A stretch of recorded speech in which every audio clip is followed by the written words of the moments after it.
The Nigerian Economic Summit Group is reviewing the first half of 2024 at this meeting with the private sector. The group believes that the 68 basis point gross domestic product growth to 3.19% in the second quarter of the year, compared with 2.51% recorded in the corresponding period a year earlier, shows good signs.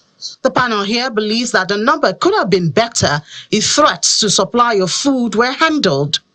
As it is with barley, there's a similar opportunity if we can grow it locally.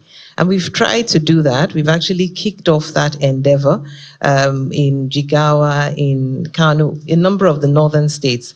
But what our challenge has been that the best and the most optimal locations for growing barley are inaccessible.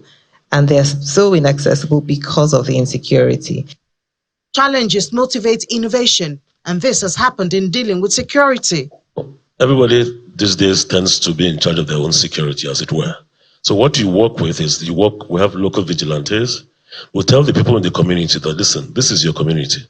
This is where we're farming. So it's incumbent upon you to make sure that your security is important, as important to us, must be important to you. So we have about 35,000, outgrowers who work with us, but we have local vigilantes who take charge of that security system or the security architecture in that area.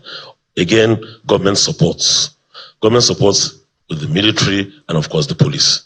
Food supply is not the only focus. Issues hindering rapid economic development, as well as key considerations and the way forward for implementing the essential reforms needed to catalyze Nigeria's economic transformation, also makes up the agenda. At the end, the NESG believes that Nigeria has bright chances. We are on a growth trajectory.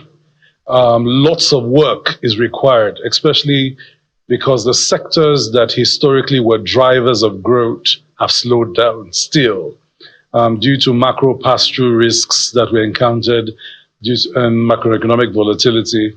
More importantly, to signal going forward that government needs to double down on the big structural reforms. Agriculture and food security remains priority number one. The tips and optimism shared here is expected to reflect in the results of the second half of 2024.